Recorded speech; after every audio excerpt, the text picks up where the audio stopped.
The Russell Tribunal is an expression of how a civic society can start to take action that should be taken by politicians. When politicians are refusing to act, then it's up to ordinary people outside politics to say this is not acceptable. And the Russell Tribunal is doing what the Russell Tribunal did in Vietnam, but in Palestine, as regards Israel and the Palestinians, is to just expose the way in which Israel is being allowed to get away with gross violations of international law. And at the moment, in the next week or two, as we speak now, it's in November, in the next week or two, they will be hearing accounts of how big corporations indulge Israel, work with the Israeli state for commercial reasons, but by working in that way they support the Israeli state and they allow it to continue.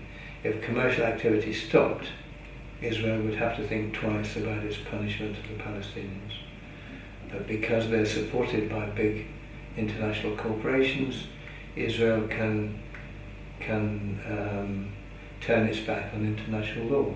So we have to expose which big corporations are supporting Israel and make the public aware, and that's the basis then for action.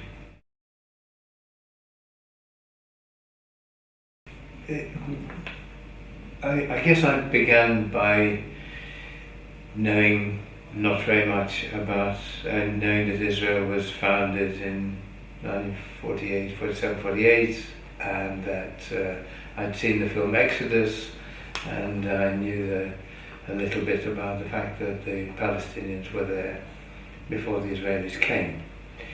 Then I worked with a writer called Jim Allen, and we'd done some films together.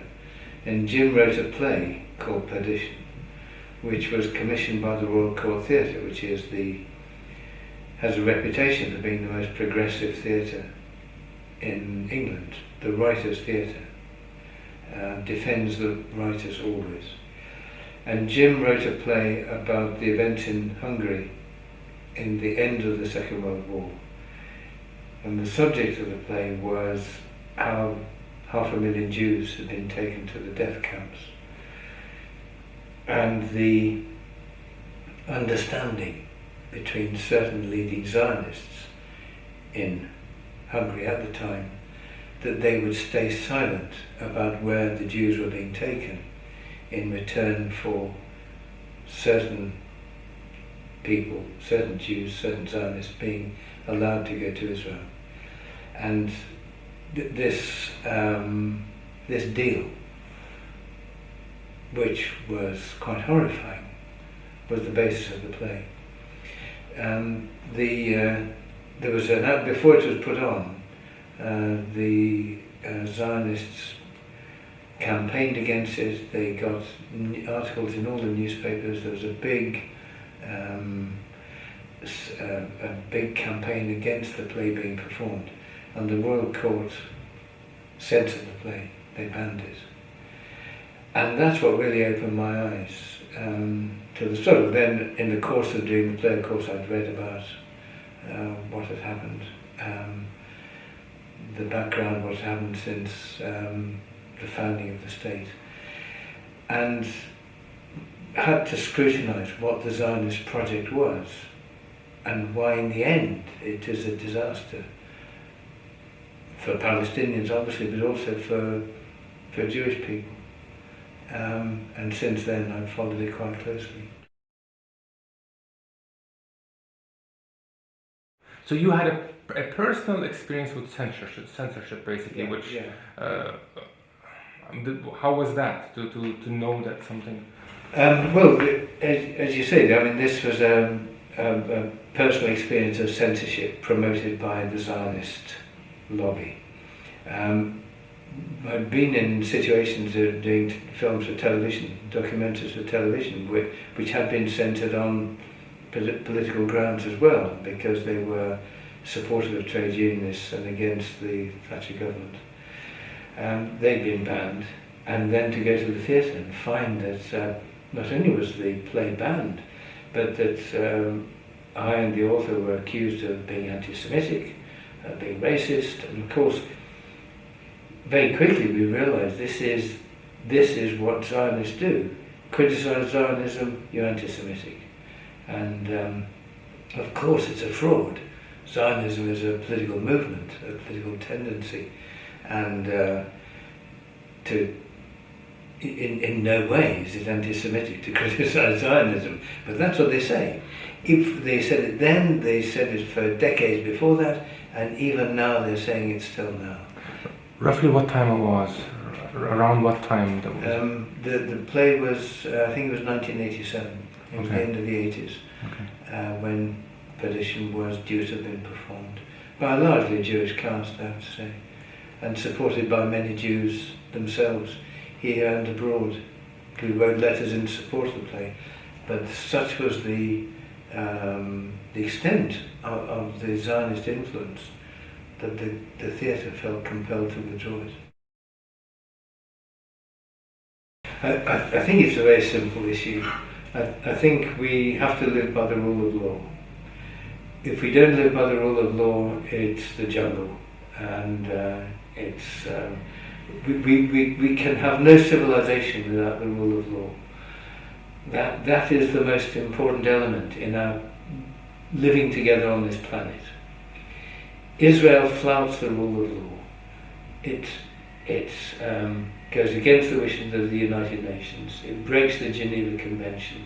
All the great institutions and ideas that are there to enable us to live in peace, Israel flouts. It is now, as we speak, committing gross acts of violence against international law. We have to uphold international law, and that's all we need to say. That's all we need to say. Just obey the rule of law. Okay. So Israel is occupying land it has no right to. It must go. It is committing atrocities against civilians. It must stop. And how do we stop it? Well, this is the problem, because it has the backing of the most important, the biggest superpower on the planet. But what can we do as civil society? We have to work out how we stop it.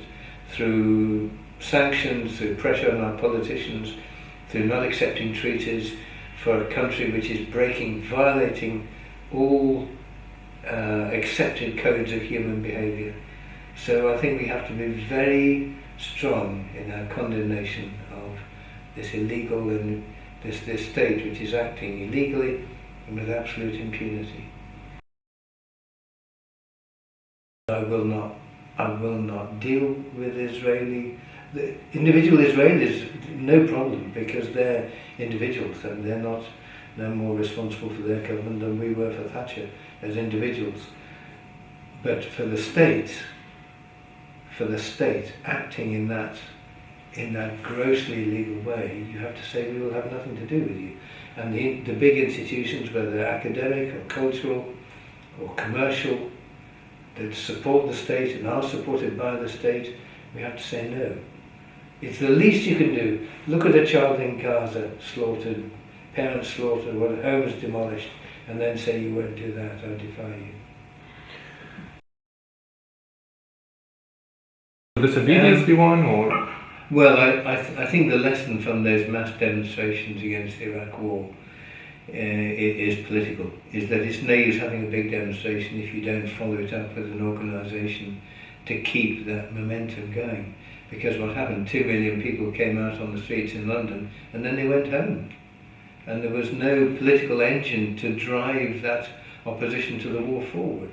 So you have to have a political movement, whether it's a party or an organisation. You have to have a political organisation that will draw together as it was then, the opposition to the Iraq war, the opposition to the illegal actions of the Israeli government, maybe the abusive and aggressive behaviour of Arab states. But that's what the United Nations was for. Yeah. well, we need to give political strength to the United Nations to act, and the way to do that is to develop political organisations here and in all European countries. I think it's worth saying. That it's not only Israel that has to be condemned sometimes. Some of us